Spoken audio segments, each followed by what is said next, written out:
We are joined from Chicago. We have the president of Hedge Fund Research, Ken Heinz, joins us today. Ken, what a bloodbath it was for hedge funds in the second quarter. You know, a lot of people were saying in the hedge fund industry, if you weren't up on the year, you're pretty much closed down during the uncertainty that took place during those 3 months. Right. Overall, you had the industry essentially. The performance was about flat. It actually lost a little bit less than 0.25% in the first 6 months of the year. So the first quarter was decent. The second quarter gave a fair amount of that back. Looking at gains in the month of July, pushing a lot of the funds into the positive territory for the year. And I think that trend was clear also with Asian hedge funds. I think it was a little bit different, though. It appeared that the equity-focused Asian funds actually did much better than some of the other areas, whereas some of the arbitrage funds located in Asia actually did not quite as well as arbitrage across the rest of the industry has done.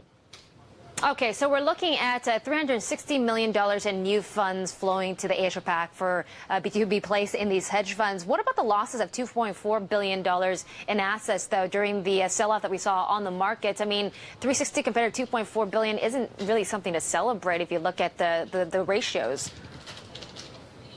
Yeah, certainly the second number is really the change in assets as a function of performance. So it's really the same as what the performance was. So if you look back at the first quarter number, you would have seen a change as a result of performance there as well. So yeah, certainly the change in overall assets was negative, although you do have investors putting capital to work in the industry. So the size of the industry declined, but investors are putting more capital to work there.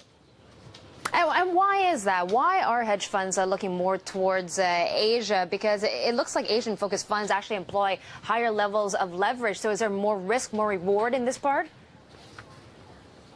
Well, I think there's a couple of reasons. I mean, just go back to the earlier guest you had, Joseph Stiglitz, on talking about the role that Asia is playing in the global economic recovery. I think we're talking, and you've also talked about shipping and some other things. I think talking a little bit about the role that Asian hedge funds are playing in the recovery of the hedge fund industry is certainly one that's very central. And I think even more important than that, Susan, is that right now, and with some of the developments really that occurred in the second quarter, investors are trying to position capital to participate in what will be, or what they anticipate to be, one of the more significant global macro developments, not only of 2010, but of years to come, and that is the modification of the currency policy of the Chinese central bank with regard to whether or not they allow that currency to float freely or to appreciate against a global basket of currencies. This is a very, very significant and creates opportunities not only directly in the deliverable forward contract, but also in many, many other aspects of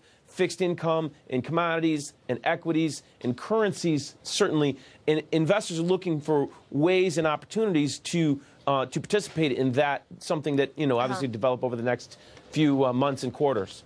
Okay, so the yuan looks to be a motivating factor then for hedge fund managers. What about strategies? Because you talked about the relative value strategies not really working out in the second quarter. Where is this new money going into? What seems to be the favorite plays? Yeah, a couple things on that. As far as Asian hedge funds go, most of the capital we saw in the second quarter alone actually went into event-driven funds, which I thought was interesting. Those are ones that are focused on corporate transaction activity, activist mergers, division spinoffs, things like this. And then in addition to that, with regard to the relative value arbitrage, that actually it was an interesting divergence from the rest of the industry, because that actually has been a very solid area of performance for 18 months since the financial crisis in December, or since December of 2008, really the peak of the financial crisis. That has actually been, globally, has been a very strong area of performance. It was interesting that in the second quarter alone, the arbitrage funds in Asia actually didn't do nearly as well as those in the global nature, but just one of those things that when you look at the data, it's, you see areas of stronger and weaker performance. I don't know that there's any particular significance to it. All right, Ken, nice talking to you. Ken Heinz of Hedge Fund Research.